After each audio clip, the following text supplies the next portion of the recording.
Hey guys, welcome back to the channel. I hope you're all keeping well. So we finally got a heat wave. Woo! It's absolutely scorching here. So I'm filming the video fairly early, but you will probably watch as the video goes on. I'll probably end up the shade of my lipstick. I'm not complaining though. This summer has been a total washout in the UK. So it's nice to actually have a big ball of heat in the sky.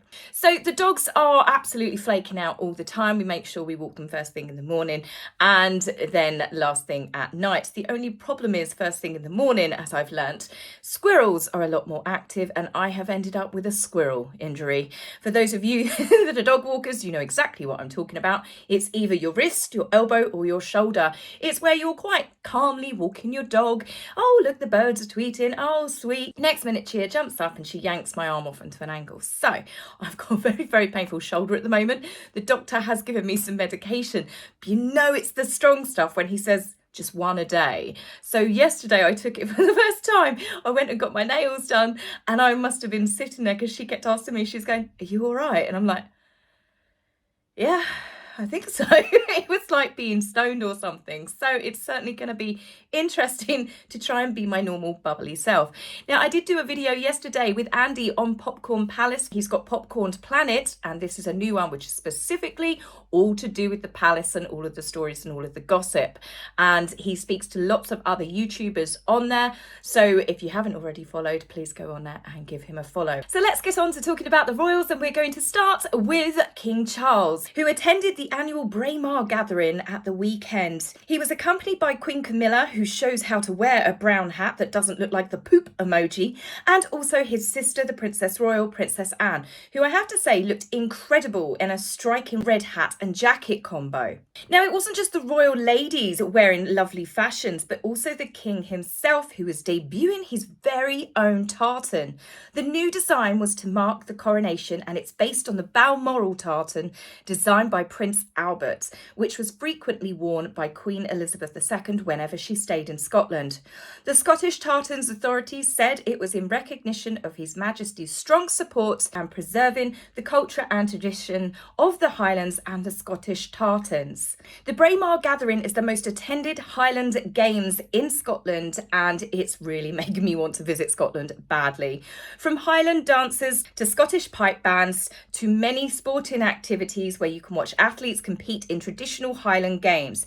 It looks like it's an amazing event to visit, and I have that craving to go back to Scotland so badly. So does my husband. So I think we might just go back to Scotland next year round about this sort of time, so we can take in the different scenery compared to when we went in March, but also to attend one of these games. They look spectacular. Now, in some random news, we have heard about another member of the royal family who is not titled, but who happens to be the king's nephew, and that is Peter Phillips. He is Princess Anne's eldest son, and he has been granted special permission to open a huge ice rink inside Kensington Palace grounds. Ice at Kensington Palace will be a huge environmentally friendly winter event. From the suppliers, the partners, the games and the entertainment providers, they have all signed up to ensure that they are sustainable as part of this new venture.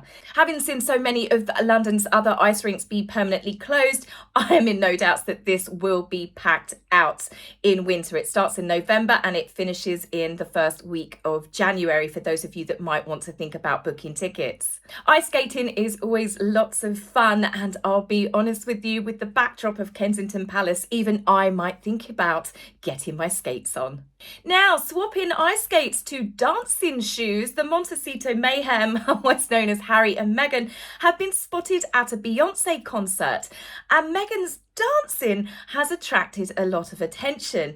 My only thing that I will say about Meghan's dancing, it was like she still thought she was at a Taylor Swift concert, which no one has any photographs that she actually attended, because she was certainly shaking it off. She wasn't just shaking her booty, she was shaking her arms, her ankles, her knees, and she and her friends were dancing at such a speed, I would say that they were almost marching to the beat of their own drummers, if you know what I mean. If you look about the people around them, they are incredibly animated, like they have been set to high speed compared to everyone else. But, you know, Meghan's just letting her hair down. She was there in a private capacity. She was there as part of an outing for her mother's birthday. There is nothing to criticise her for, and I have to say, I really do like her skirt. Now, there were lots of clips that have been released of Harry and Meghan looking more loved up than ever. I say more loved up than ever because that is the image that they really, really wanted to push.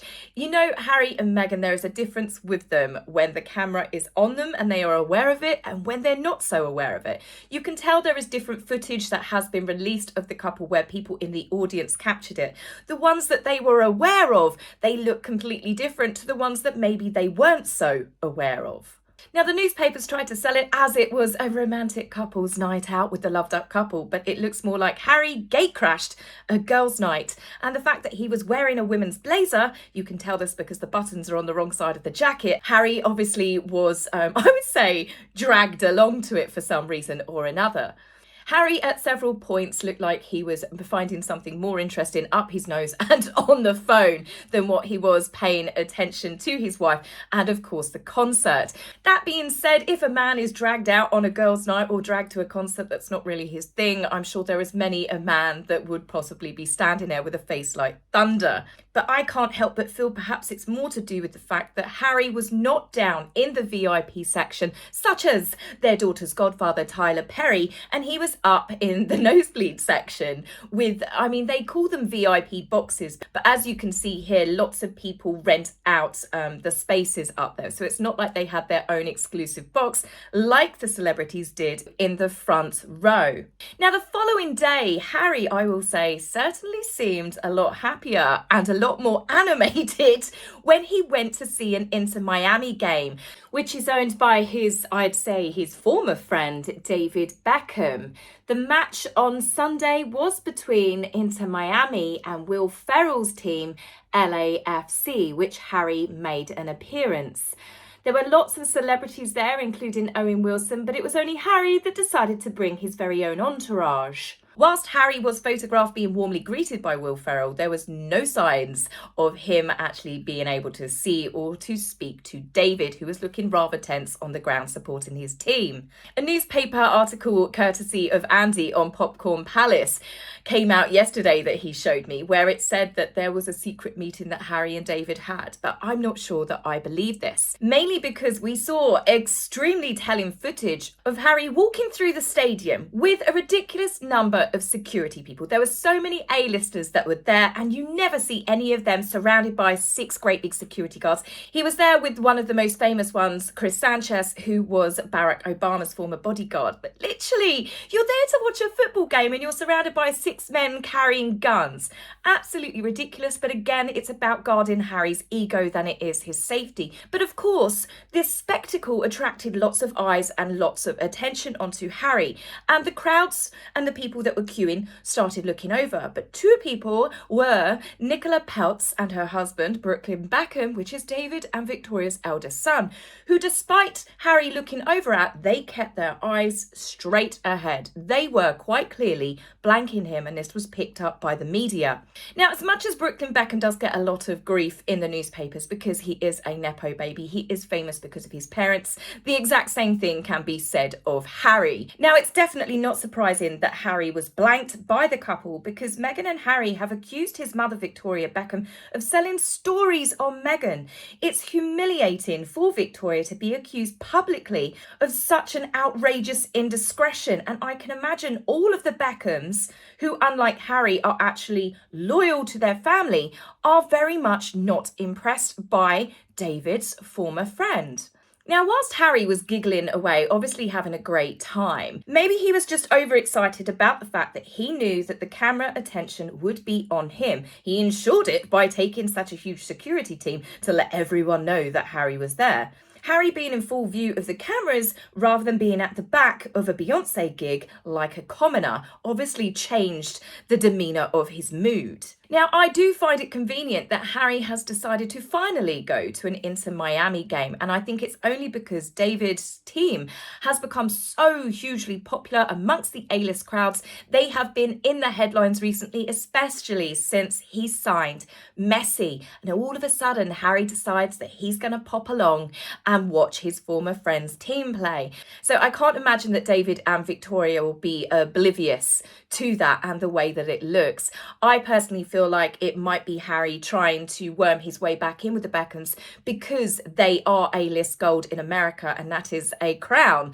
that Harry and Meghan will certainly, another one, never get their hands on. Now, in more telling news that I think the feud is quite still ongoing, or rather the Beckhams don't want to have anything to do with Harry and Meghan, is on a leaked guest list that Meghan was actually due to accompany Harry, and also Victoria was meant to be there as well. Victoria did not attend, and nor did Meghan. Whether that was Victoria choosing consciously to say, I don't want to see that woman after all of the embarrassment that she caused her by publicly accusing her of such indiscretion, or whether it was just pure fluke. Meghan quite clearly was too busy getting ready for her second appearance at another night of Beyoncé's concert. She and her mother Doria went twice, although this time both ladies had very different seating. Doria was seen in the boxes again with a lawyer friend called Gina. Again, these are young women that are now being photographed with Doria. I don't quite get the connection,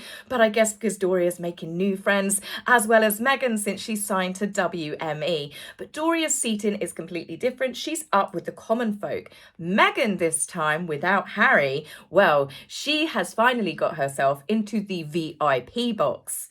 She was there as a guest of Netflix CEO Ted Sarandos and his wife Nicole. You can see Meghan enjoying herself immensely up on the balcony, and to the left, well, to the right there, but as we're looking at it, you can see Kris Jenner, Kim Kardashian, you can see Lauren Sanchez, who is Jeff Bezos' fiance, and Meghan is at the far end having a wonderful time. But what I didn't find odd is Meghan posing with A-listers, but she's only had one photograph released of her with Kerry Washington and with Kelly Rowland. I can't help but feel this was more of a business night out because Meghan has been more elevated in Netflix due to Suits being a success.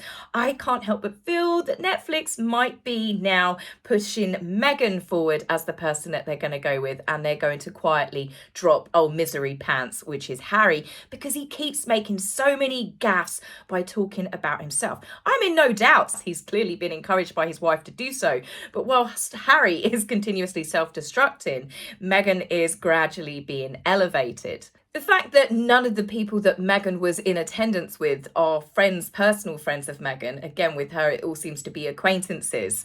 She has been photographed with Kelly Rowland and Kerry Washington before, and the only difference is this time is one, Meghan's tan, and secondly, it's the fact that Meghan actually was given her name in the articles, rather than previously when she was desperate to be noticed, she was just known as the unnamed guest. Kerry Washington did post lots of photographs onto her Instagram, but funnily enough, she did leave out this one photograph where she was, it looks like they were photobombed by Meghan, because beforehand, it's just the two women, then you see the back bit of Meghan incoming, and then she's there. As I said, I think it was more of a celebrity mingling event. I do think that Meghan was invited as part of her contract with WME. It's not what you know, it's who you know, as the saying goes. It's funny that not a single other celebrity decided to pose with Meghan and upload that onto their Instagram account. It would seem that the Kardashians were more interested recently in having their photographs with Meghan's mother,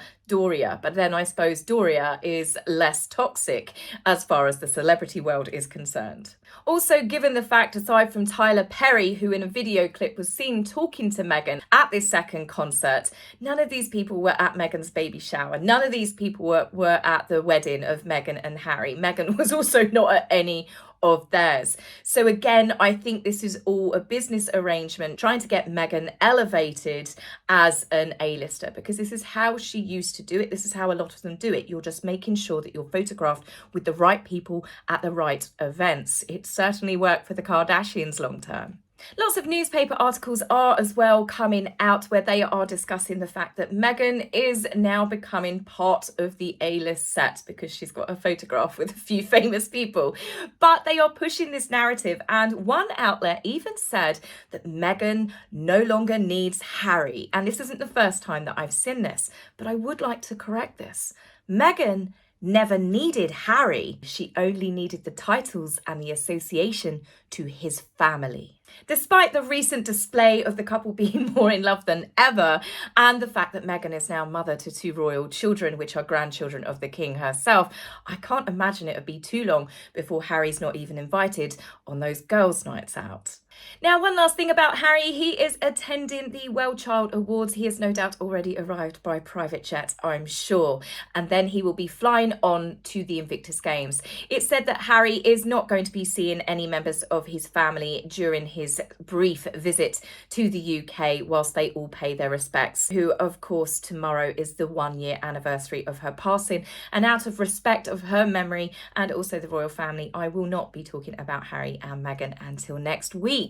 Her Majesty is, of course, greatly missed by so many of us, and I feel that tomorrow should purely be just about her. So, guys, I hope you enjoyed the video. Don't forget to subscribe to the channel if you haven't already, and I will see you very soon. Take care for now. Bye.